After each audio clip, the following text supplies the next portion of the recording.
Nouveau mécanisme de financement des projets à la disposition des États de la zone CEMAC, le marché des valeurs du Trésor en vigueur en République du Congo depuis 2017 est né de la volonté des autorités nationales de moderniser la gestion de la dette publique. Dans les faits, la réunion de Brazzaville qui rassemble les spécialistes en valeurs du Trésor de la sous-région est un moment d'appropriation du mécanisme et d'inviter tous les acteurs à adhérer à ce mécanisme. Les signes d'une amélioration des performances du Trésor public sont déjà perceptibles.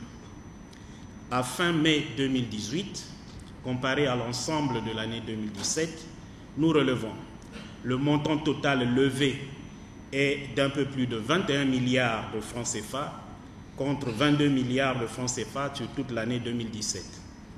Une hausse significative du taux de couverture des montants mis en adjudication qui a gagné 50,2 points de base entre 2017 et 2018.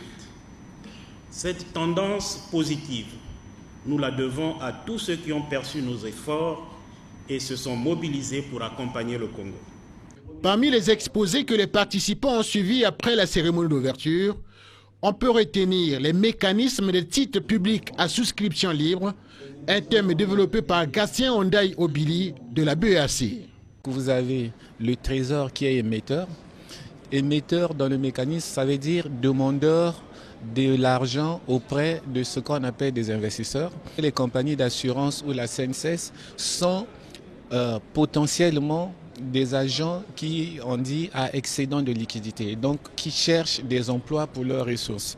Selon les orientations du directeur de cabinet du ministre des Finances, l'autorité monétaire nationale reste ouverte aux observations et suggestions capables d'améliorer la gestion de la dette publique dans notre pays.